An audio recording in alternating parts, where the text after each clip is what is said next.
дуруд ба мухлисони телевизиони варзиш ва барномаи дар шабакаҳои иҷтимоӣ. Фирдавси Хурсанд он чиро мегӯяд, ки касе намегӯяд. Рафтем. Новак Ҷокович, теннисбози машҳури дунё, аз мусобиқаи бузурги US Open берун карда шуд.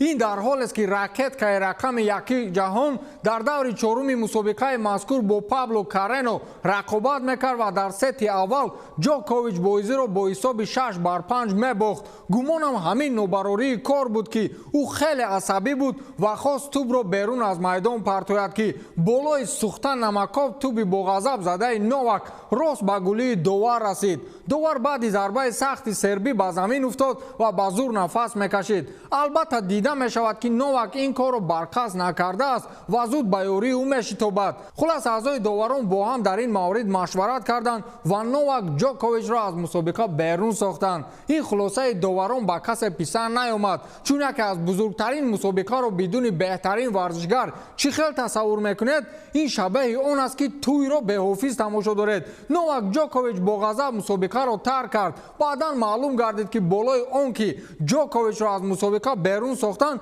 ҳамчунин 260 000 евро ҷарима карданд. собиқ теннисбози машҳур Райан Харрисон дар ин маврид гуфтааст, ки фақат барои ман ҳайратовар бошад, ки ӯро 260 000 евро ҷарима карданд. ӯ ин корро кардан намехост ва ин ногаҳон ба миён омад. ба фикрам маблағи ҷарима хеле зиёд аст, гуфтааст Райан Харрисон. албатта зиёд аст, вале Новак миллиардер аст, метавонад дода. худо нокарда ин корро ягон камбағал мекард, ба қавли худамон капааш месӯхт.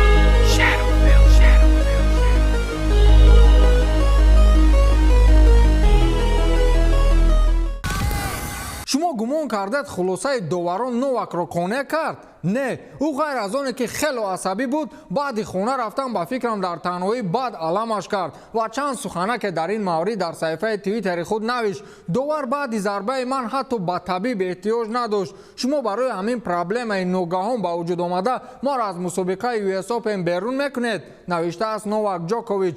ҷоковичи муҳтарам, шумо воқеан теннисбози бузургед, вале ин маънои онро надорад, ки шумо ҳар коре мақбулатон аст анҷом диҳед. Виталий Мутко, собиқ раиси иттиҳоди футболи Русия, дар мавриди суханҳои Владимир Путин баъди бохти ҳангомавии мунтахаби Русия аз мунтахаби Португалия бо ҳисоби 7-1 дар соли 2004 ҳарф зад. ӯ гуфт, ки соли 2004 дар марҳилаи муқаддамотии мундиали 2006 мунтахаби Русия ба бохти ҳангомавӣ аз ҷониби мунтахаби Португалия рӯбарӯ шуд. маро президенти Федератсияи Русия Владимир Путин назди худ даъват кард ва гуфт, ки ин чӣ буд? чаро мо бозӣ карда наметавонем? чаро мо бояд ҳамеша шикаст бихӯрем? ман ҳамон замон ба Путин гуфтам, ки мактабҳои кӯдакона махсус барои омода намудани футболбозон таъсис дода шудааст ва мо дар оянда иқтидори бештар пайдо мекунем, гуфтааст Виталий Мутко. медонед ин суханҳоро Мутко барои чӣ гуфт? мунтахаби Русия дар бозиҳои Лигаи Миллатҳо аллакай 2 бозии худро бо ғалаба истиқбол гирифтанд ва соли 2018 барои аввалин бор ба даври якчорниҳоии чемпионати ҷаҳон рохат гирифта буданд. ин натиҷаи ҳамон мактаби ба Путин гуфтаи Мутко будааст. Луис Суарес, футболбози мунтахаби Уругвай ва дастаи ҳоло дар вазъияти бад қарор доштаи Барселона барои гузариш ба дастаи Ювентуси Турин розигӣ дод, вале ин ҷо чандин камбудиҳое ҳаст, ки бояд бартараф шавад. медонед яке аз проблемаҳо чӣ аст?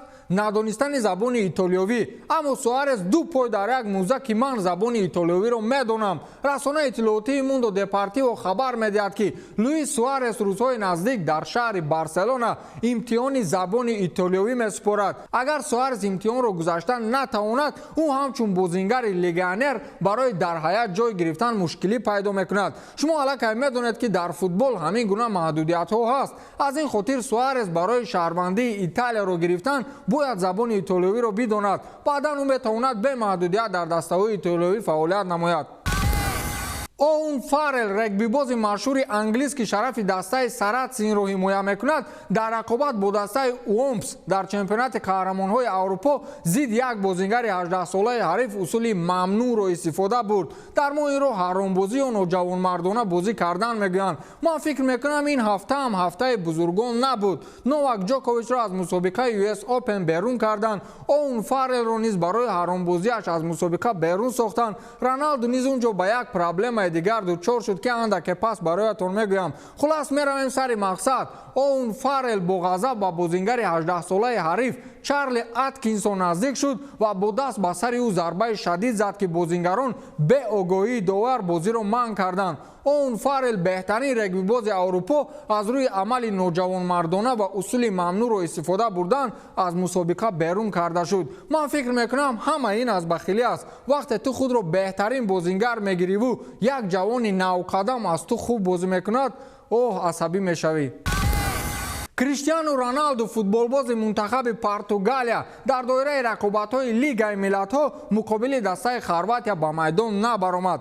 Сабаби дар ин вохӯрӣ иштирок накарданаш он будааст ки пеш аз бозӣ пои ӯро занбур газидааст. Фернандо Сантуш дар нишасти матбуотии пеш аз бозӣ ба журналистон ногаҳон гуфт ки Роналду барои ин мусобиқа хуб омодагӣ дид, аммо мутаассифона занбур аз миёни ангуштони пояш газид ва ӯ наметавонад дар бозӣ иштирок намояд. Мо умедворем ки то вохӯрии ояндаи даста ин проблема рафт мешавад ва ӯ бармегардад. Аҷиб, занбур газидааст, футбол намекунад. Агар дар ягон мусобиқаи сатҳи ҷаҳонӣ бачаҳои мо бозӣ кунанд, боварӣ дорам ки занбур не мор газад, оно бозӣ мекунанд. Не? Хулас Криш бозиро аз минбар тамошо кард ва дар вақти тамошои бозӣ низ ӯ меъёрҳои ҷамъиятиро дар мавзӯи коронавирус вайрон намуд. Яъне ӯ бидуни никоби тиббӣ бозиро тамошо мекард.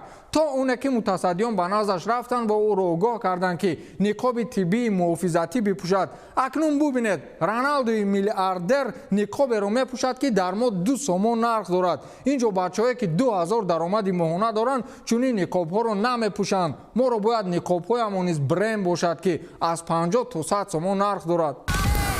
Рекорди навбатии Серхио Рамос. ӯ ҳамчун муҳофизатгари мунтахаби Испания бо 23-мин голаш рекорди муҳофизатгари аргентинӣ Даниэл Пасарелларо шикаст ва рекорди нав гузошт. ӯ то дирӯз дар хазинаи голҳои мунтахабиаш 21 гол дошт ва дар бозӣ бо мунтахаби Украина дар доираи рақобатҳои Лигаи Миллатҳо дубл кард ва шумораи голҳояшро ба 23 расонид. Воқеан капитан муваффақ аст.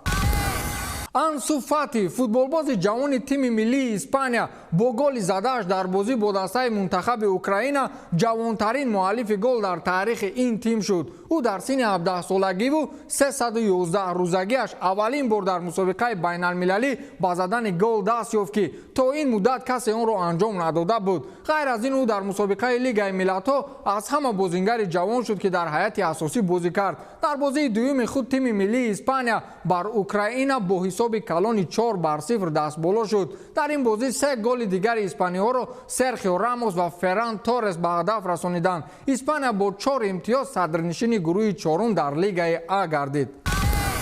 Вулверхэмптон бо нархи 40 миллион евро аз Португалия бозингар харид. ӯро Роналдуи нав ном мебаранд. маблағи 40 миллион евро барои футболбози 18-сола Фабио Силва нархи рекордӣ буда аз ҳама бозингари қимат дар таърихи дастаи Вулверхэмптон дониста шуд. ӯ тарбиятгирандаи дастаи Порту мебошад. акнун ба эҳтимоли зиёд Раул Хименес тарки даста мекунад. аз ин лиҳоз футболбози ҷавон шояд саросемавор харидорӣ карда шуд. ин аллакай даҳумин бозингар аст аз ватани Криштиану Роналду дар ҳайати дастаи Вулверхэмптон мебошад. самурабии бошгоҳ ҳам аз Португалия мебошад. дастраскунандаи ин бозингарон агенти Роналду Жорже Мендеш аст. ба ақидаи бисёриҳо Роналдуҳои нав ки аллакай аз 5 нафар зиёд шудаанд маҳсули тахайюлотии ана ҳамин агент мебошад. акнун то куҷо Фабио Силва дар дастаи Вулверхэмптон муваффақ мегардад худо медонад. барои боз як бозингари ҳолландӣ Реал Мадрид бо Барселона рақобат мекунанд. Даниэл Мален бо истеъдоди фавқулода ва ҳунари нишонзанӣ таваҷҷӯҳи дастаҳои пурбаҳои Аврупоро ба худ ҷалб кардааст. ба иттилои маҷаллаи Latin Sport барои ба даст овардани бозингари 21-сола дастаи Реал мубориза мебарад. ин ҳам дар ҳоле ки Барселона мехост ҳамин тобистон футболбози ҷавонро ба ҳайаташ ҷалб намояд. Даниэл Мален дар мавсими гузашта дар дастаи ПСВ фақат 14 маротиба ба майдон баромад. ҷароҳати вазнин ба ӯ имкон надод ки то ҳунари худро ба таври зарурӣ нишон диҳад. дар ҳамин муддати кӯтоҳ Мален голи бисёр зад. 11 гол ва 5 партофти головар. Барселона ба ҷои Суарес Реал бошад ҳамчун ивазкунандаи Бензема ин футболбозро даъват карданиянд. Зинедин Зидан дигар ба Лука Йович бовар надорад. барои Мален онҳо 50 миллион евроро дареғ намедоранд. ба ҳамин тамом то дидори навбатӣ хайр.